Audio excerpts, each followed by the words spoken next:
Here we go again. Here we go again. Here we go again. Here we go again.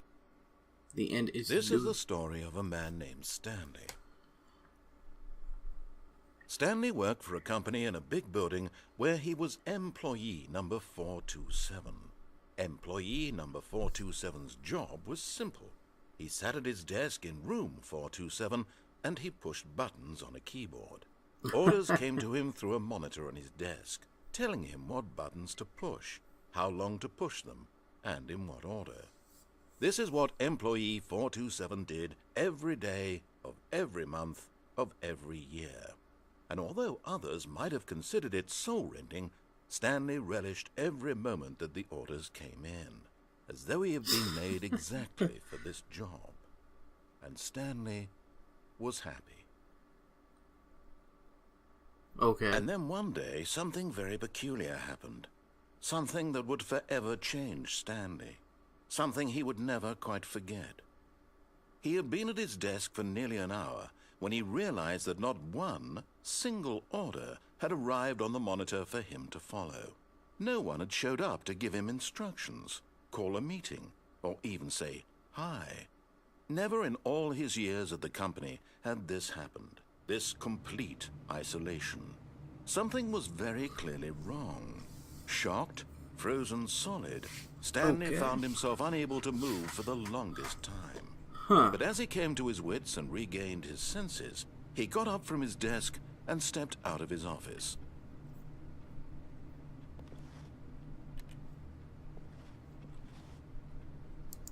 Okay, nothing I can do in here. All of his co-workers were gone. What could it mean? Stanley decided to go to the meeting room. Perhaps he had simply missed a memo.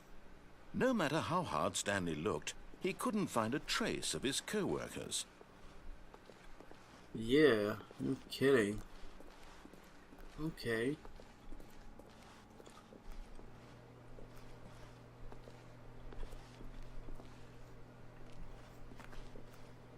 I don't know what's going on. So I guess I gotta go through this door too? Oh.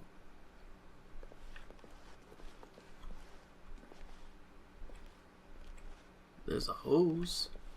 Whoa. Okay, the sensitivity is a little... When Stanley came to a set but... of two open doors, he entered the door on his left.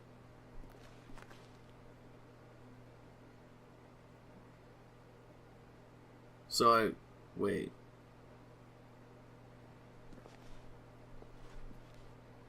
I'm gonna go right. This was not the correct way to the meeting room, and Stanley knew it perfectly well. Perhaps he wanted to stop by the employee lounge first, just to admire it. Okay. Ah, yes, truly a room worth admiring. It had really been worth the detour after all, just to spend a few moments here in this immaculate, beautifully constructed room. Stanley simply stood here, drinking it all in. Drinking? I can't even grab a coffee. That makes me sad face. I really wanted a coffee. Yes, but eager to get back to business, Stanley took the first open door on his left.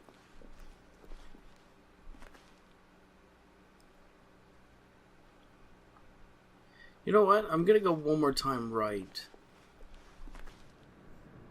Stanley was so bad at following directions, it's incredible he wasn't fired years ago.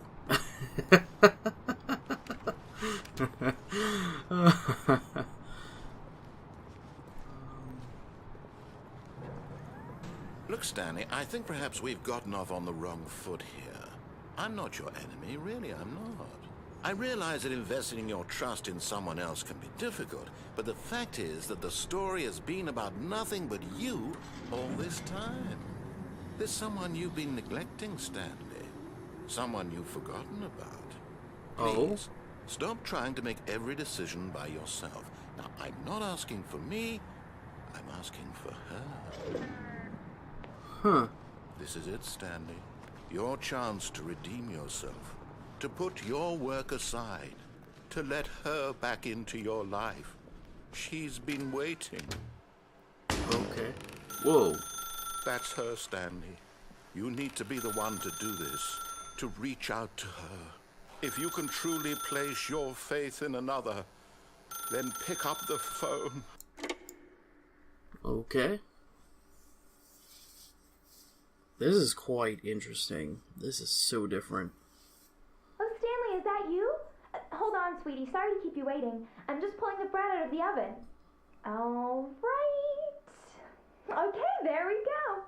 All right, now, I want you to come in and tell me all about your day. Gotcha. Oh, come on.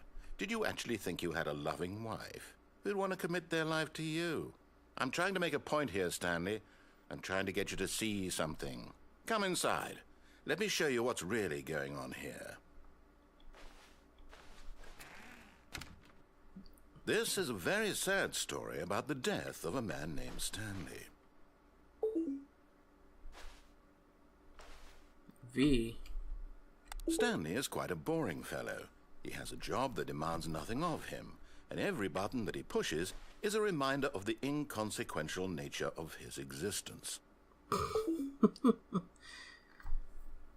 Look at him there, pushing buttons, doing exactly what he's told to do. Now he's pushing a button. Now he's eating lunch.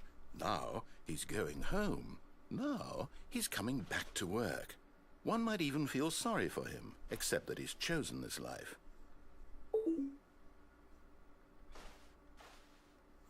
Do I really need to press Z? I'll do it. But in his mind, in his mind, he can go on fantastic adventures. From behind his desk, Stanley dreamed of wild expeditions into the unknown, fantastic discoveries of new lands. It was wonderful. And each day that he returned to work was a reminder that none of it would ever happen to him. Watch J to watch TV. I don't even see the... Is that the TV? And so he began to fantasize about his own job.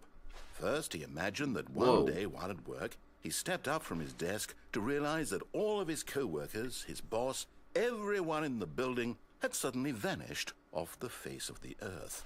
The thought excited him terribly.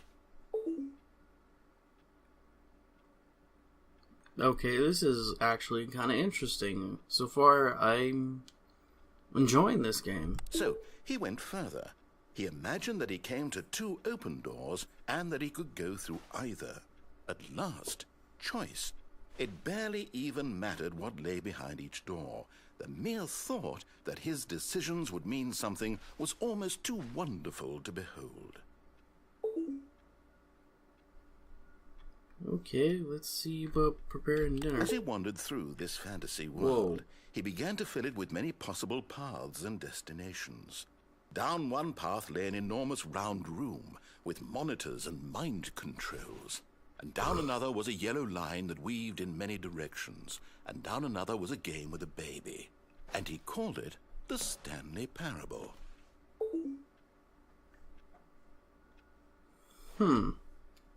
It was such a wonderful fantasy, and so in his head he relived it again, and then again, and again, over and over, wishing beyond hope that it would never end, that he might always feel this free.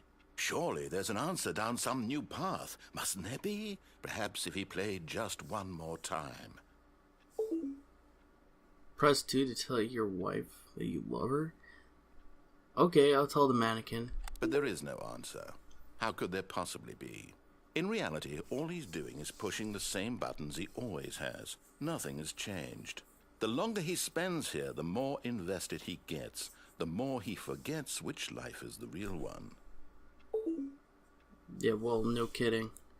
And I'm trying to tell him this, that in this world he can never be anything but an observer, that as long as he remains here, he's slowly killing himself.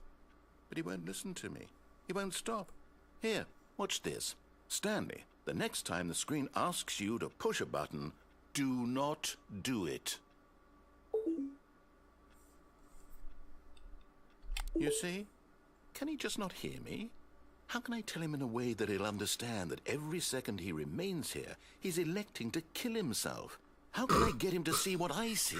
How can I make him look at himself? I suppose I can't. Not in the way I want him to. But I don't make the rules. I simply play to my intended purpose, the same as Stanley. We're not so different, I suppose. I'll try once more to convey all this to him. I'm compelled to. I must. Perhaps, well, maybe this time he'll see. Maybe this time. And I tried again, and Stanley pushed a button.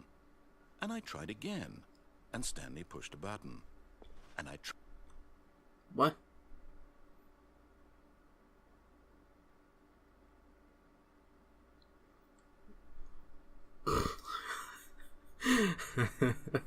I have no idea what's going on. I gotta admit, so far I am actually genuinely surprised how different this game is. Oh man, that is crazy.